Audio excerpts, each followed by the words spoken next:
The 3rd century AD was one of the most tumultuous periods in Roman history.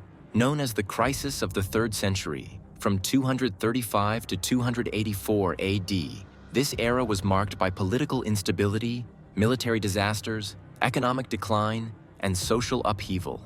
The crisis saw a rapid succession of emperors, external invasions, internal revolts, economic turmoil, and plagues that threatened the very survival of the Roman Empire. This video provides an in-depth exploration of the factors contributing to the crisis, its effects on Roman society, and the eventual recovery under Emperor Diocletian. First, let's break down the political instability and the barracks emperors. One of the defining characteristics of the 3rd century crisis was the constant change in leadership. The assassination of Emperor Alexander Severus in 235 AD marked the beginning of a period where military generals, often supported by their legions, would seize power through force. These so-called barracks emperors rarely ruled for long, as they were frequently overthrown, assassinated, or killed in battle. Over 26 emperors officially ruled during this period, with many more claimants and usurpers vying for power. The Roman legions, which had once been a source of stability and expansion, became the main arbiters of power. Emperors relied heavily on the military for their rule, leading to an increase in their influence over imperial policy. The constant infighting between rival claimants to the throne weakened Rome's ability to defend its borders and maintain internal order. Economic decline and hyperinflation. The economic collapse and hyperinflation of the 3rd century were a turning point in Roman history. The combination of political instability, military overextension, currency debasement, trade disruptions, and agricultural decline created an economic catastrophe from which the empire never fully recovered. Though later emperors like Diocletian and Constantine attempted to stabilize the situation, the damage had already weakened the empire's foundations. The 3rd century crisis ultimately contributed to the gradual fragmentation and decline of the Western Roman Empire, shaping the course of European history for centuries to come. The economic decline and hyperinflation of the 3rd century had devastating effects on the lives of ordinary people. Citizens faced extreme hardship as basic goods became unaffordable due to the skyrocketing prices caused by currency debasement. Many urban dwellers, reliant on trade and stable markets, found themselves struggling to obtain food and necessities, leading to malnutrition and social unrest. The collapse of commerce forced artisans and merchants out of business, reducing employment opportunities and increasing poverty levels. In rural areas, heavy taxation and military requisitioning drove many small farmers into debt or forced them to abandon their land, leading to the rise of the colony system, where peasants became bound to large estates in exchange for protection. The inability of the state to effectively distribute resources or maintain stability led to mass migrations, depopulation of cities, and a general decline in quality of life. Fear and insecurity became common as banditry and local warlords took advantage of the empire's weakened authority. Overall, the economic turmoil of the 3rd century deeply impacted all social classes, eroding faith in the Roman state and contributing to the fragmentation of the empire. Currency debasement and inflation.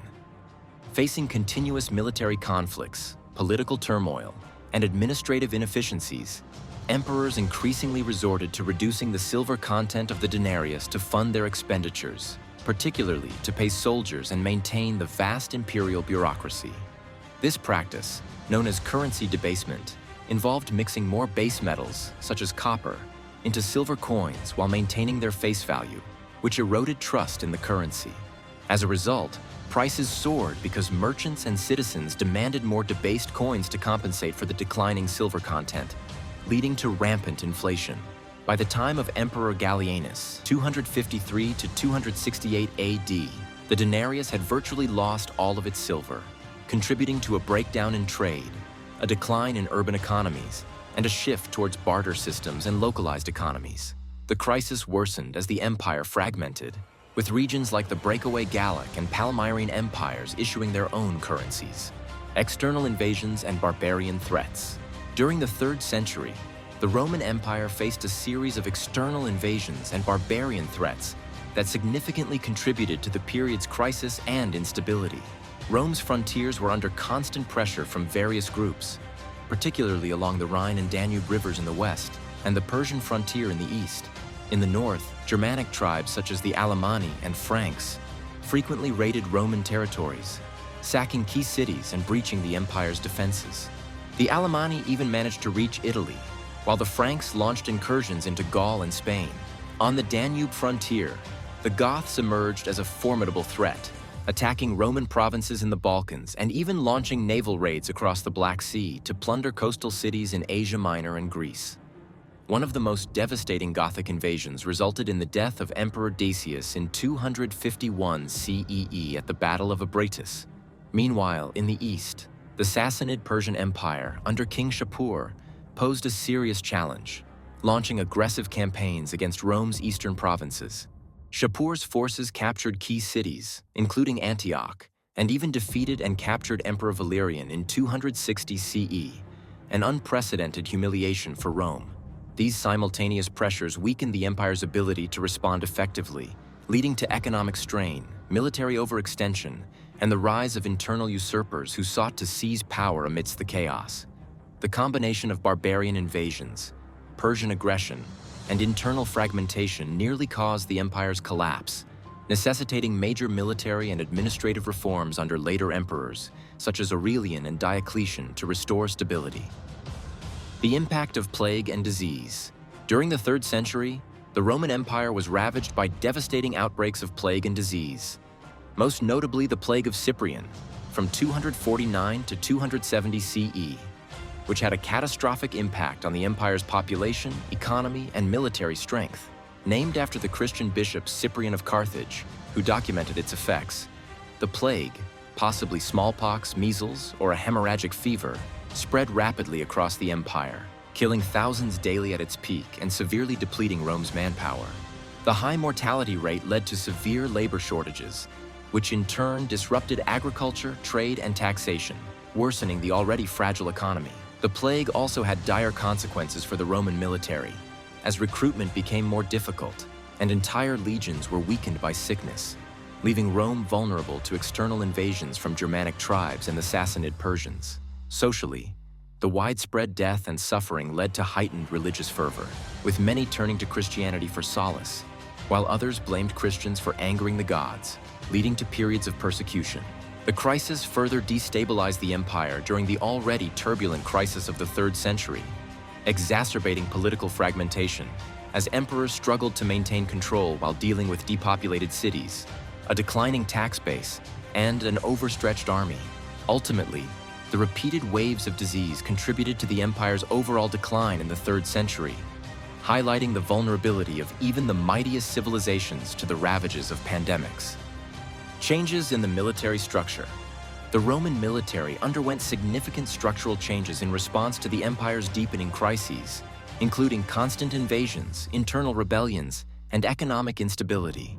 The traditional legions, which had been the backbone of Rome's military for centuries, became increasingly overstretched and ineffective against the new threats posed by highly mobile barbarian raiders and the well-organized Sassanid Persian army. To counter these challenges, emperors like Gallienus initiated reforms, shifting away from the old static frontier defense system in favor of a more flexible and mobile army. One of the most important changes was the increased reliance on cavalry, particularly the creation of a highly mobile elite cavalry force, the comitatenses, which could rapidly respond to threats anywhere in the empire. The role of provincial armies also grew, as Rome began recruiting more non-Roman auxiliary forces, including Germanic and Sarmatian cavalry, as well as mercenaries who brought diverse combat skills.